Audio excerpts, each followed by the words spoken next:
ICC champions ট্রফিতে ভরাডুবির পর প্রথম ওয়ানডে ম্যাচ খেলতে নামছে বাংলাদেশ।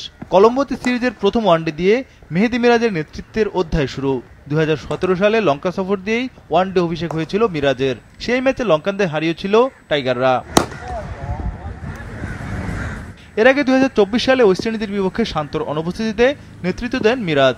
সবশেষ চ্যাম্পিয়ন্স ট্রফিতে টাইগারদের নেতৃত্ব দিয়েছিলেন নাজমুল শান্ত। লঙ্কা সফরের আগে বিসিবি শান্তকে সরিয়ে নেতৃত্বের ব্যাটন মিরাজের হাতে তুলে দেয়। সেই চাপা অভিমানেই টেস্টের নেতৃত্ব থেকে সরে যান শান্ত। শ্রীলঙ্কার বিপক্ষে তাই মাঠের বাইরের চ্যালেঞ্জও সামলাতে হবে বাংলাদেশ দলকে। মোনালিসা হেভি ফ্লো 15 পিস প্যাকেটের সাথে 8 পিসের একটি প্যাকেট একদম ফ্রি। সবশেষ 10 ওয়ানডেতে শ্রীলঙ্কার সঙ্গে টাইগারদের সমানে সমান টক্কর ছিল। এই 10 ম্যাচে 5টিতে জয় বাংলাদেশের, বাকি 5টিতে শ্রীলঙ্কার। তবে সব ওয়ানডের হিসেব করলে বাংলাদেশ অনেক পিছিয়ে। 57 বারের দেখায় লঙ্কানরা জিতেছে 43টি ওয়ানডে, যেখানে মাত্র 12টিতে জয় পেয়েছে বাংলাদেশ, বাকি দুটি পরিত্যক্ত। তবে কলম্বোর প্রেমাদাসায় অনুষ্ঠিত 10টি ওয়ানডের মধ্যে সবকটিতেই হেরেছে টাইগাররা।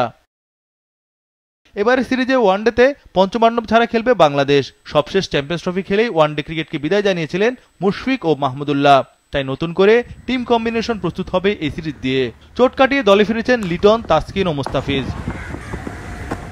তবে টাইগারদের স্কোয়াডে আলোচিত নাম ওপেনার নাইম শেখ। 2 বছর পর ওয়ানডে ফরম্যাটে খেলার অপেক্ষায় এই বাঁহাতি। শ্রীলঙ্কার মাটিতে সবশেষ 2023 সালে ওয়ানডে খেলেছিলেন তিনি। প্রতিপক্ষ শ্রীলঙ্কা দল হিসাবে অনেক ভারসাম্যপূর্ণ, বিশেষ করে বোলিংয়ে তাদের শক্তিমত্তা সমীহ করার মতো। 4 জন পেসার, 3 জন স্পেশালিস্ট স্পিনার, 1 জন পেস অলরাউন্ডার ও 3 জন ব্যাটিং অলরাউন্ডার। সঙ্গে কলম্বোতে বাংলাদেশের বিপক্ষে শতভাগ সাফল্য আর হোম অ্যাডভান্টেজ মিলে আত্মবিশ্বাসী স্বাগতিক শ্রীলঙ্কা।